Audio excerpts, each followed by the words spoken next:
नमस्कार। आज की बातचीत में हम इसरो यानी भारतीय अंतरिक्ष अनुसंधान संगठन की दुनिया में थोड़ा गहरा उतर रहे हैं। हमारे पास इसरो का 100वां प्रक्षेपण, नेविगेशन उपग्रह की चुनौती शीर्षक वाले लेख के कुछ खास हिस्से हैं। ये एक बड़ी कामयाबी और साथ ही एक अप्रत्याशित मुश्किल दोनों पर रोशनी डालती हैं। तो आज का मकसद है इसरो के 100वें लॉन्च के महत्व को समझना, भारत की अपनी नेविगेशन प्रणाली नाविक क्या है और इस खास मिशन में क्या गड़बड़ हुई। चलिए शुरू करते हैं। तो 29 जनवरी 2025 ये तारीख इसरो के लिए काफी अहम थी। श्रीहरिकोटा से उनका 100वां प्रक्षेपण हुआ। जी हाँ, 100वां प्रक्षेपण ये अपने आप में एक बहुत बड़ा माइलस्टोन है किसी भी स्पेस एजेंसी के लिए। बिल्कुल।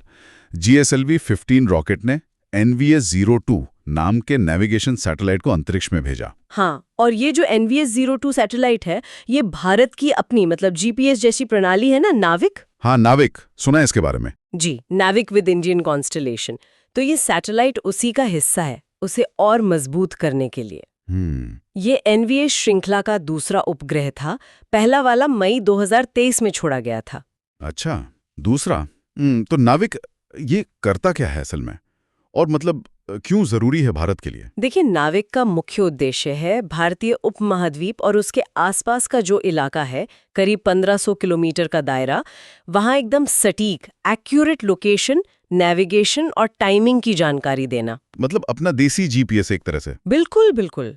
आप इसे अमेरिका के GPS, चीन का बेदू है, यूरोप का गैलीलियो, रूस का ग्लोनास, इनके भारतीय जवाब के तौर पर देख सकते हैं। स्वदेशी प्रणाली होने का मतलब है कि हम अपनी जरूरतों के लिए, खासकर रणनीतिक जरूरतों के लिए दूसरों पर निर्भर नहीं रहेंगे। आत्मनिर्भरता। हाँ, ये तो बहुत जरूरी बात है, आत्मनिर्भरता। तो 100वां लॉन्च, नाविक के लिए एक और सैटेलाइट, सब ठीक चल रहा था, लेकिन फिर लेख में किसी दिक्कत का जिक्र है, कोई पेंच आ गया। हाँ, यहीं पर एक तकनीकी चुनौती आई। हुआ ये कि रॉकेट ने, GSLV-15 ने सैटेलाइट को उसकी तयशुदा पड़ाव कक्षा तक तो पहुंचा दिया, जिसे जियोसिंक्रोनस ट्रांसफर ऑर्बिट या GTO कहते हैं। GTO ये क्या है? मतलब फाइनल ऑर्बिट नहीं? नहीं, GTO समझिए कि सैटेलाइट की जो अंतिम मंजिल है, जो उसकी फाइनल जियोस्टेशनरी ऑर्बिट होती है, उससे पहले का एक जरूरी रास्ता है, एक ट्रांसफर ऑर्बिट। ओके। तो GTO तक तो सब ठीक था, मिशन कंट्रोल में सब खुश थे। अच्छा। लेकिन मुश्किल तब आई जब सैटेलाइट को GTO से उसकी फाइनल पार्किंग स्पॉट यानी कि जियोस्टेशनरी कक्षा में डालने की बारी आई। ओके, तो फाइनल स्टेप में गड़बड़ हुई। कैसे, क्या हुआ? देखिए, सैटेलाइट को उसकी फाइनल ऑर्बिट में सही जगह पर पहुंचाने के लिए उसमें छोटे इंजन लगे होते हैं। इन्हें हम थ्रस्टर्स कहते हैं। हाँ, थ्रस्टर्स। दुर्भाग्य से ये जो जरूरी थ्रस्टर्स थे NVS-02 के, इन्होंने उस वक्त ठीक से काम नहीं किया जैसा इनको करना चाहिए था। तो ये एक तकनीकी दिक्कत थी जिसने सैटेलाइट को उसकी जो तय जगह थी वहां पहुंचने से रोक दिया। अरे, ये तो मिशन के लिए एक बड़ा झटका रहा होगा। और लेख में ये भी लिखा है कि ये इसरो के नए चेयरमैन V नारायणन, उनके नेतृत्व में पहला प्रक्षेपण था। जी हाँ, उनके कार्यकाल का ये पहला लॉन्च था। तो निश्चित रूप से ये एक चुनौती है। पर देखिए, अंतरिक्ष मिशनों में ऐसी तकनीकी बाधाएं होती हैं, ये अनएक्सपेक्टेड नहीं होती पूरी तरह से, खासकर जब आप नई टेक्नोलॉजी या किसी नई सीरीज के सैटेलाइट्स को टेस्ट कर रहे हो। हर ऐसी घटना से, हर ऐसी चुनौती से भविष्य के डिजाइन और ऑपरेशंस को बेहतर बनाने के लिए बहुत कुछ सीखने को मिलता है, डेटा मिलता है। सही कहा, लर्निंग तो होती है। वैसे ये जो NVS-02 सैटेलाइट है, ये बेंगलोर के UR राव सैटेलाइट सेंटर में ही बना था। अच्छा, और ये 100 प्रक्षेपणों का आंकड़ा, ये तो कमाल का है। डॉक्टर नारायणन ने कुछ आंकड़े भी दिए हैं शायद लेख में।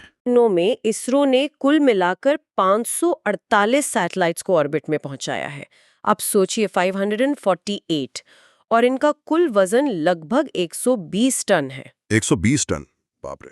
और इसमें एक और दिलचस्प बात यह है कि इन 548 में से 433 सैटेलाइट्स विदेशी थे। क्या बात है, 433 विदेशी? हाँ, 433 विदेशी सैटेलाइट्स जिनका वजन करीब 23 टन था।